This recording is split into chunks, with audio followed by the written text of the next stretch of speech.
Welcome to Home Services Radio. Stone Payton here with you this afternoon. Home Services Radio, of course, is brought to us by CinGem. Today, you're in for a real treat. We're going to get a chance to visit with the president and vice president of Greathouse Home Services, Candice and Justin Greathouse. Welcome to the show, gang. Hey, thank you for having us. Well, we are delighted to have you on the show. So if one of you could sort of give us a primer, mission, purpose, what are you guys out there trying to do for folks? So basically, we're a home service exterior cleaning company. So we do pressure washing, window cleaning, that sort of a thing. But we definitely try and give a level of service that people haven't seen before, something we noticed in our area, at least specifically with people we've had interactions with, is the expectation is people aren't going to show up. They're not going to follow up. They're not going to answer their phone. They're not going to call you back. And it's just the norm was horrible customer service, and the norm was really just letting people down. And so we really wanted to blow people away with experiencing just a different type of company and seeing what's kind of out there as far as real companies go across the country. And I have to say, CinGem has been a huge part of that. Oh, well, that's good to hear. There you go. Chalk it up for our sponsor, CinGem. Shout out to those guys. Well, that's good. Awesome. I love them.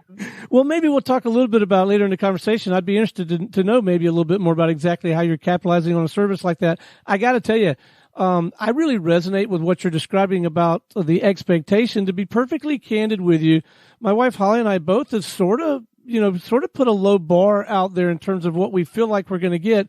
To be evidenced as recently as this past weekend. Our studio is based in Atlanta, Georgia, and headquarters is here. We live in a suburb of Atlanta in Marietta, and I've got the whole crowd, all the husbands, ex-husbands, cousins, they're all coming to my house to stay for like 2 weeks. We're the Christmas house. And the spotlights that shine down on the deck where I got to do my grilling and where there will be a cocktail or two over those 2 weeks. 3 of the 4 spotlights were out, and I would have loved to have, just reached out and hired someone who's in better shape than me and more coordinated than me to come out and just replace the spotlights. And I would have even, candidly, because I don't know that there's such a thing as a, spotlight replacer business. I candidly, I would have paid somebody to clean the windows or the gutters or something and say, hey, okay, if you would do that and replace the spotlights. But we talked about it, and, when we thought it through, and based on our past experience with home services, candidly, I went to Home Depot, rented the ladder, put my life at risk. We got it done. But, what you're saying, it is so true. Yeah, and I actually have a good story about that if you have a couple minutes of why I got involved in the business. Because, absolutely, please. My husband, let my husband tell you kind of why he got started, why he started the business, and then I'll go into kind of why I got involved. Great. So to start the business, really, so back when Bitcoin was going insane, 2016 end time, I believe it was, but I had the typical FOMO. I had all of these friends who were making all this money with Bitcoin. So, of course, I talked to Candice a little bit, and she didn't agree, but I did it anyway, that we do the smart investment thing, and we take out a giant loan to invest in Bitcoin. And so we did that, and obviously we didn't make any of our money back. So over the next couple of years, that we took out $20,000. That loan just accrued, and worse and worse. We found ourselves about $60,000 in debt. And I was in the Navy, active duty, so I transferred to a shore duty, and I finally had time to start actually being able to put something back in, have a little spare time. So I started the business and started doing it just as a way to kind of take that debt back down. And then after doing it for a couple months, it got to the point where I needed a little bit of help. So Candice had a bad experience that I'll let her talk about, but that got her involved. Yeah, so basically what got me involved was my family lives in South Carolina, and my grandmother is 82. And I went down there. She had a leaky roof that she was trying to get fixed. She had tried to get it fixed 2 or 3 times prior to this. And she kept having bad experience after bad experience. So I was like, you know what? I'm going to find someone that's really highly rated in your area and get it taken care of for you. Cause she's older and she doesn't really know how to use technology that well. So she's like, okay, just get it taken care of for me. And I found a really highly rated guy in her area, and he said he was going to come out and give her an estimate. Well, he no-showed the first time. He's like, okay, well, I no-showed the first time. Give me another opportunity to come out that afternoon. He no-showed the second time. And me being the tech-savvy person that I am, because, I'm younger, I left him a bad review. And he decides to find our business number in Virginia, and he starts calling me at 10 o'clock at night, texting me, harassing me. And it went on into the next day, and he ended up threatening to file false paperwork saying that he had done work for my grandmother to put a lien on her house.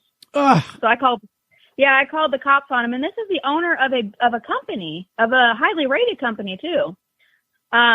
So I called the cops on him and ended up getting an order from the cops that he had to stay away from us. So that's kind of why I got involved, because I don't want that to happen, especially to elderly people, because seeing my grandmother go through that and how much it stressed her out, I don't want that to happen to anybody else. So the intent is there. Obviously, I can tell. Your sincerity, your authenticity, it even comes through over the microphone here. How do you try to live that out and communicate that in such a way that people will embrace that idea and believe you? So as soon as you call in, you're going to talk to somebody immediately. We always answer the phone, and if we're on the phone, it auto forwards to an answering service. So you're going to talk to someone every time. If they can't help you, we're going to get back to you as soon as we're off the phone. As far as scheduling goes, you get confirmation emails, you get follow-up emails as reminders. As soon as we're on the way, whether we're going to be 1 minute early, right on time, anything late, we call you and say, hey, we're on the way. This is our ETA.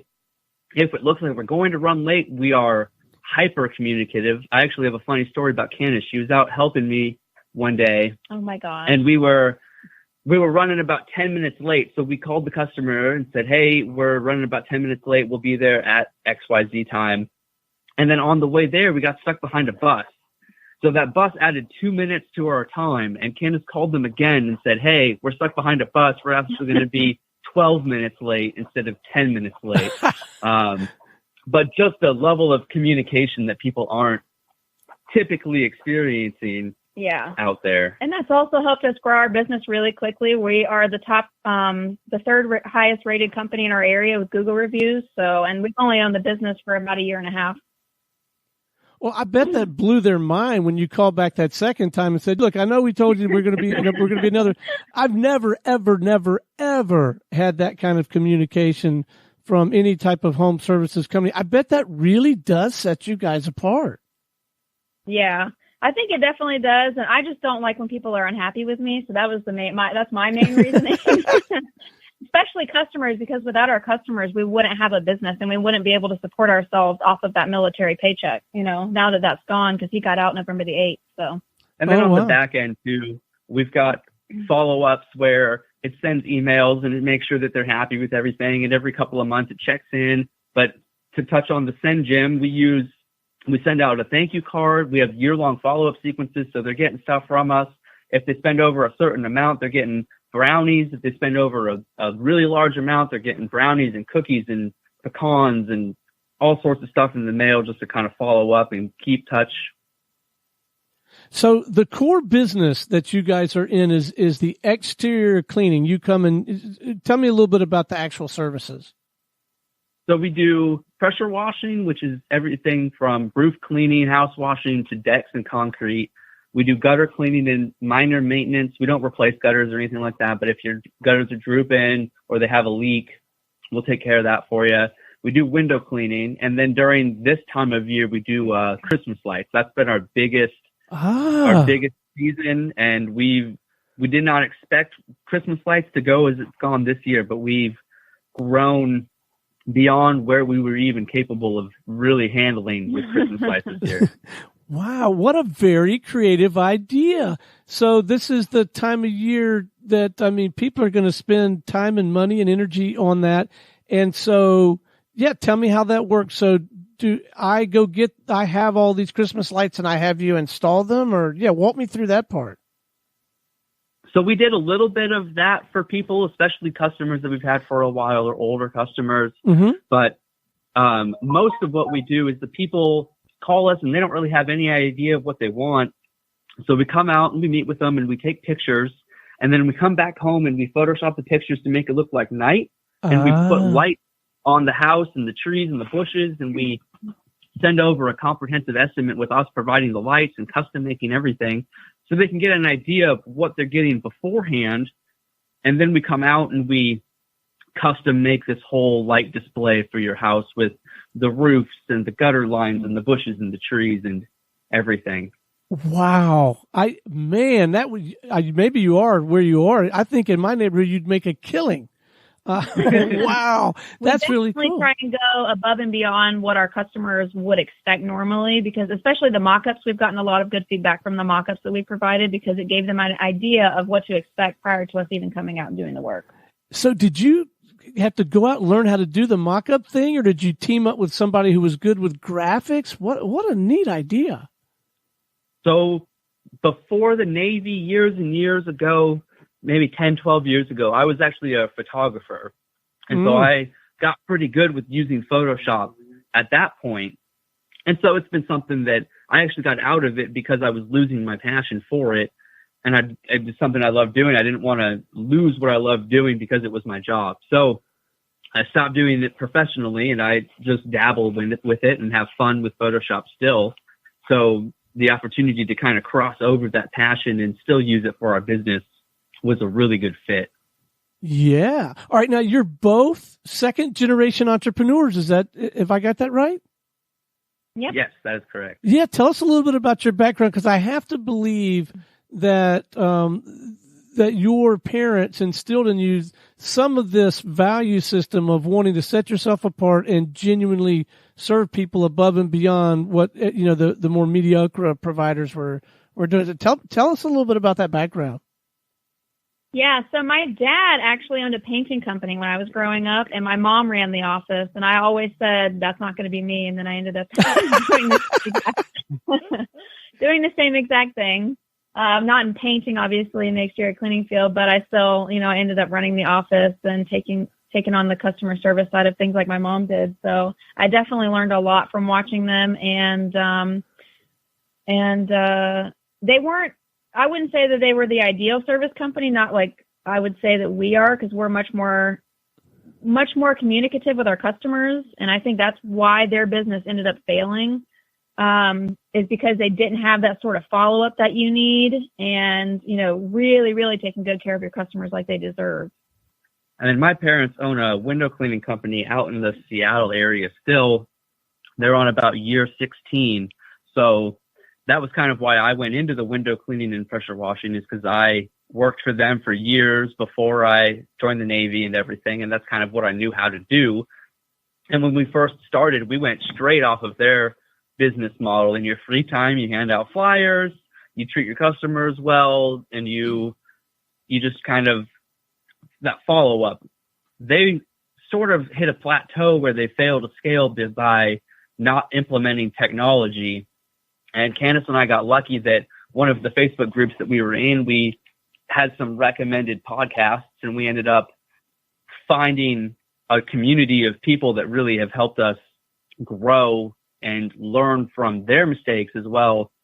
But my parents definitely gave me that entrepreneur spirit and the start. And our whole first year in business was based solely off of kind of their exact model. Nice. All right. So tell me a little bit more about this community. You have found a group of sort of like-minded people who are willing to share best practices and help each other think through some of the more challenging aspects of this kind of business? Definitely. So we're in a few different communities, one of which is the Growth Vault. There's a lot of good information there, and it's one of the free communities that anyone can join, and people for the most part are very helpful. And then we're recently, for about 6 months now, we're in a coaching community called AGS Conquer. And that's a paid community, but you get industry leading experts of all the different industries from around the country as coaches and mentors. And that's been our biggest jump in our business, is getting involved with those people. And they've really helped us kind of get our message out there and define ourselves. Define our business model, define how we want to be perceived to customers in the industry. So I love that you guys are putting the time and energy and other resources into, perfecting that aspect of your business. I mean, I'm sure there are other tools and resources and things that you have to do to practice your craft properly, but to really sharpen your saw, as it were, with respect to how you treat people and how you run your business. I mean, I believe that's surely going to pay off the biggest dividends for the longest amount of time. I got to ask you though, my wife, I love her. She's a very accomplished woman. She makes a comfortable living. I got a pretty good thing here at Business RadioX. I'm the number 2 guy in our little media company. I love the idea. I don't know if Holly and I would work so well together day in and day out. Tell me a little bit about that dynamic. So there are good days and there are bad days. It's just like a marriage, only on the business side of things. What really has helped us is defining the roles of what I handle and what she handles. For about a year, we kind of just overlapped everything, and there'd be a lot of disagreements and a lot of anger and resentment on, well, why'd you do it this way? I wanted it done this way. So when we define the roles, and Candice takes a lot of the marketing and the office, and I take the operations and the more the employee side and that sort of a thing. So that's really kind of helped us divide and conquer versus butting heads on stuff. And I think that a lot of that had to do with our business coach, because she was like, you guys can't keep overlapping everything. You have to define the roles. So she said, if you guys are arguing over employees, one person needs to be in charge of employees, and that's it. And they have the final say. So we really had to define those roles. And thanks to our coach, we were able to. Well, no, that's very insightful, because a lot of our listeners are budding entrepreneurs. Some are not entrepreneurs yet, right? They just kind of they're excited, intrigued by the idea. And I think this kind of conversation, hearing from people like you who are out there in the trenches every day, living it, that might really save them. That might flatten the learning curve a little bit for them. Maybe perhaps one thing they take out of that is, maybe I ought to get a good business coach, and for a lot of reasons. But B, even that just one little nugget, if you, with whomever you're going to work with, get real clear about roles. I think that's marvelous. Yep. Even if it's not a husband-wife partnership, no matter what partnership you go into, you still have to have those roles defined. And even as you start bringing employees on, defining their roles rather than kind of they handle everything now and it just becomes one more person to handle everything. Really just give them set roles too. And then if they are ready to move into new positions, you define their new roles for them beforehand, instead of just kind of letting everybody overlap everything. So where are you guys in your growth curve? Do you have employees or contract people so that it's not just the two of you at this point, or where are you in that? So we had employees, and then we scaled down a little bit going into winter, because for Christmas lights last year, we did just shy of about $3,000 worth of Christmas light installs. And so we didn't expect to be giant this year either with it. So we kind of scaled down, and then we got really busy with it. We hired somebody. He came in for about 2 weeks, and then he just stopped showing up. And so rather than trying to jump through the hoops to hire somebody with 2 weeks of Christmas light installs left, we just ended up doing it ourselves, get a babysitter most days. Candice would go out and help me. But we went from just shy of $3,000 in Christmas lights last year to around $50,000 in Christmas lights this year. Wow. Congratulations on that momentum. That's fantastic. But it does sound to me like, perhaps going into next year at some point, you're going to have to make a decision. But my guess is you're going to make the decision to continue growing. And if you do, one of the things you're going to have to get good at is recruiting people. Maybe they're not where you are mentally with respect to this level of service and expectations, but maybe they're coachable and you can get them there, right? You're going to have to figure that you're going to have to crack that code. Yes, sir. That's our biggest focus. And we do we're shooting for the last 2 weeks of February. We're actually going to shut down the business. We want to hire on 6 new techs and train them for the last 2 weeks in February with no jobs on the books to really get them up to speed for those 2 weeks. It's a 10-day training plan, and then hit the spring really hard with 3 trucks out running and 6 guys. Our coach is also going to be helping us as far as employees go, because that's the biggest pain point for any service company is employees. Right. And I think one thing that you really have to think about is how you can't think about how can they help me grow my business. You have to think about how can I help them grow as a person? Because when we started this business, it was all about me. How can they help me grow my business? And you really have to think about that person, because especially with the new generation, they want to know that they're making a difference, and they want to know that you care about them as an employee. So simple things such as paying for a community, a local college class for them, or just holding company events once a month where you guys go out and do fun things, and, taking them and their wife out to dinner, or them and their husband out to dinner. Just little stuff like that. It really lets them know that you appreciate them and all that they're doing to help you grow your company. And those little things, like you say, they're not really little when they understand the motivation and the intent behind them. Those things are huge, right? Yep.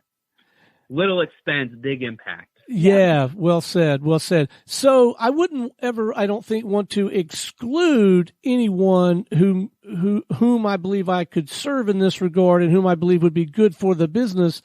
And I wonder, though, if maybe you'll want to put a little extra energy in looking for people transitioning out from the military. Have you put any thought in maybe doing that?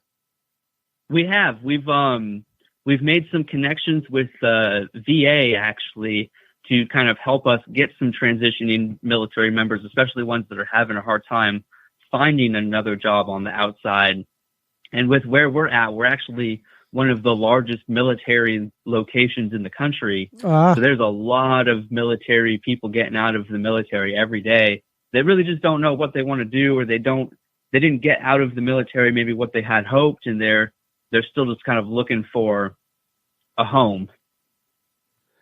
So as you continue to refine your processes and really kind of get the Greathouse methodology together, do you think you might ever bottle that and sell that in some fashion, whether it's full-blown franchising or maybe just, some sort of job aid for the aspiring entrepreneur in Wichita that might want to do things and do things a little differently in their market? Maybe sell them. I don't know.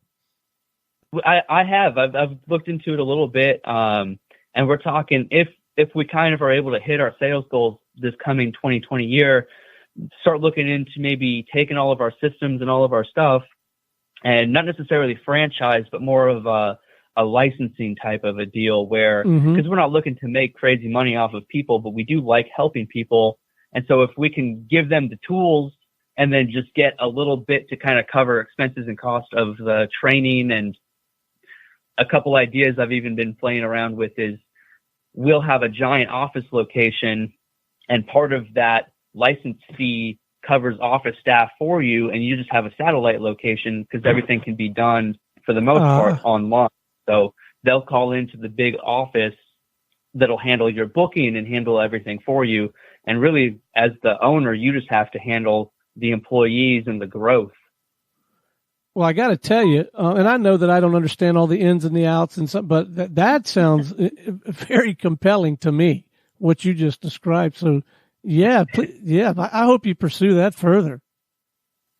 It's definitely something that we've started looking into, and something that as soon as we're able to kind of get our business where we would feel comfortable selling that idea to somebody else or helping somebody else achieve the same level of success, because we're still learning. We've only been in business about a year and a half, but it's definitely been going well. So we're hoping that we can teach others the same. There you go. And keep capturing all these anecdotes, all these experiences, good and bad. Capture them, document them. Wow. This is very inspiring conversation. I feel 10 years younger every time I talk to a young entrepreneur who's getting it together. So before we wrap, let's make sure that our listeners know how to get in touch with you guys, know how to have a conversation with you or somebody on your team. What are the best coordinates? So our website, ghhservices.com, has a lot of our contact information. You can find us on Facebook. We're on Instagram, but we don't use it a whole lot. But those are really the Facebook and our website are our best two places to really be able to get in touch with us. Fantastic. Well, thank you both for joining us on the show today, and thank you for sharing your story. Yeah, thank you again for having us. All right, this is Stone Payton for Candice and Justin Greathouse, President and Vice President with Greathouse Home Services, our sponsor, SynGym, and everyone here at the Business RadioX family saying we'll see you next time on Home Services Radio.